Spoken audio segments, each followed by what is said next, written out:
বন্ধুরা, আজ আমি পালং সোয়াবিন রান্না করেছি। রান্নাটা কিভাবে করেছি পুরো ভিডিওটা কিন্তু দেখো। বন্ধুরা, পালং সোয়াবিন করার জন্য নিয়ে নিয়েছি পালং আর নিয়েছি সাপোলা সোয়া চাংস। এবার সোয়াবিনটা ঢেলে নিলাম কিছুটা। এবার গ্যাসটা ধরিয়ে নিলাম, কিছুটা কড়াইতে জল দিয়ে দেবো আর দেবো সামান্য একটু লবণ।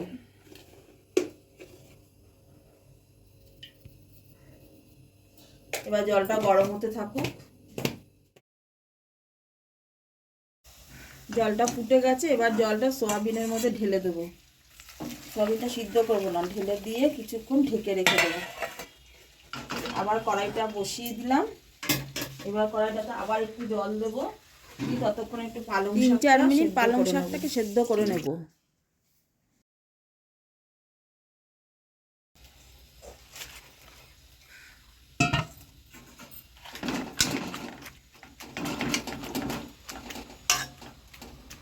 তিন চার মিনিট হয়েছে, সিদ্ধ হয়ে গেছে পালংটা। বা পালং শাকটা তুলে নেব।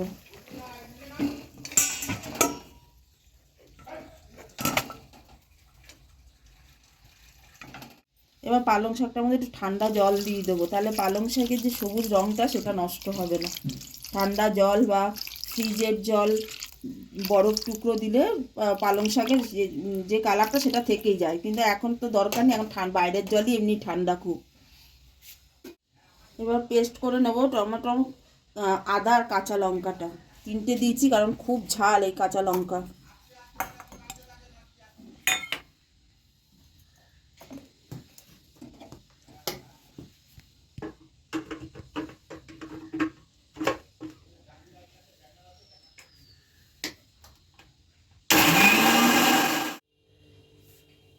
হয়ে গেছে পেস্ট। ঢাকনিটা তুলে ফেললাম, দেখো সয়াবিনগুলো কীরকম নরম হয়ে গেছে। এবারে সয়াবিনগুলোকে ভালো করে চিপে চিপে এই বাটিটাতে রাখবো। এই রান্নাটা রিফাইন তেল আর সর্ষের তেলে হবে। তা প্রথমে রিফাইন তেল দিয়ে নেবো কড়াইতে, কারণ সোয়াবিনটা ভাজবো, তাই তেলটা গরম হতে থাকুক। আমি সোয়াবিনটাতে মশলা মাখিয়ে নিই। সোয়াবিনটা মাখার জন্য পরিমাণ মতন হলুদ দিয়ে নেব, ধনে গুঁড়ো দিয়ে নেব, জিরার গুঁড়ো দিয়ে নেব, আর দিয়ে নেব এই কাঁচা লঙ্কা আদা টমেটো পেস্ট করাটা, আর দেব পরিমাণ মতন লবণ। এবার দেব কিছুটা বেসন। তোমরা চাইলে কাঁচা বেসনও দিতে পারো, আবার ভেজেও দিতে পারো, কারণ কাঁচা বেসনে অনেক সময় গ্যাস হয়ে যায়। ভেজে বেসনটা দিলে তাতে কিছু হয় না। আমি যেমন বেসনটা ভেজে নিয়েছি।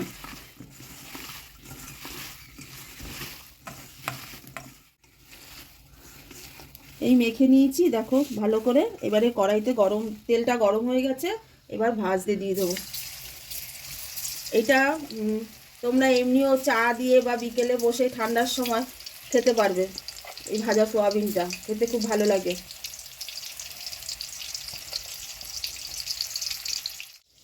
সোয়াবিনটা ভাজতে ভাজতে এই টমেটো কাঁচা লঙ্কা আদা পেস্টের মধ্যে আমি জিরের গুঁড়ো নিয়ে নিচ্ছি, পরিমাণ মতন লবণ নিয়ে নিচ্ছি,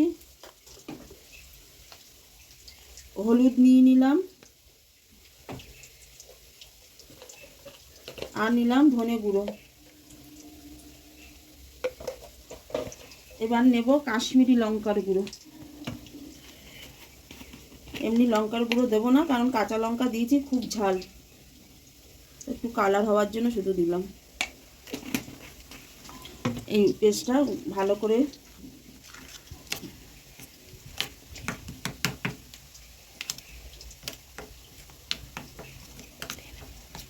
করে গুলে নিলাম। জল দিলাম না, ওই পেস্টটার মধ্যেই জল ছিল। এই যে আমার সোয়াবিনটা ভাজা হয়ে গেছে লাল লাল করে।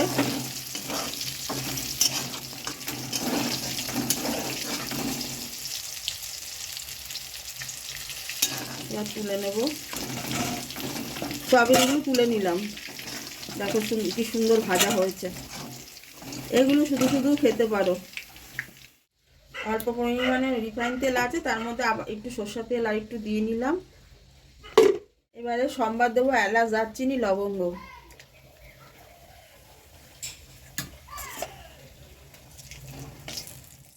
এবারে এই পেস্ট করা মশলাটা দিয়ে দেবো।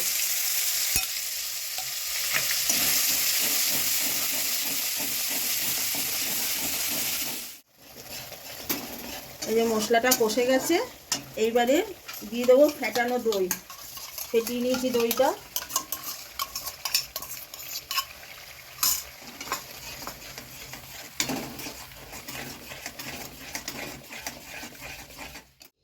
এবারে মশলাটা কষাতে কষাতে পালং শাকটা পেস্ট করে নেব। তার মধ্যে দেব এই ধনেপাতা, একটা কাঁচা লঙ্কা, আর দেবো সরষের তেল। দেখো পেস্টটা হয়ে গেছে বন্ধুরা। এবার এটা দিয়ে দেবো কড়াইতে। মশলাটা কষে গেছে, এবার দিয়ে দেবো ওই পালংয়ের পেস্টটা।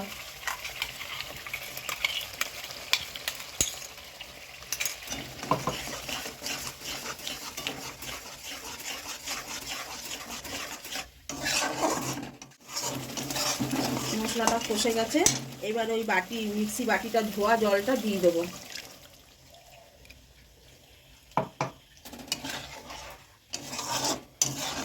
এবার দেবো একটু চিনি, যেহেতু নিরামিষ তরকারি চিনি দেবো। কেউ না চাইলেও দিও না, যেহেতু নিরামিষ তরকারি আমি একটু চিনি দিলাম। দেখো বন্ধুরা মশলাটা হয়ে গেছে, এবার ভাজা সোয়াবিনটা দিয়ে দেবো।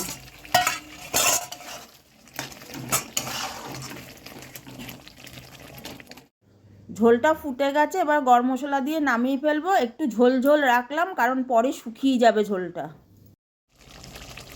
রেডি হয়ে গেছে আমার পালং সোয়াবিন, এবার নামিয়ে ফেলবো।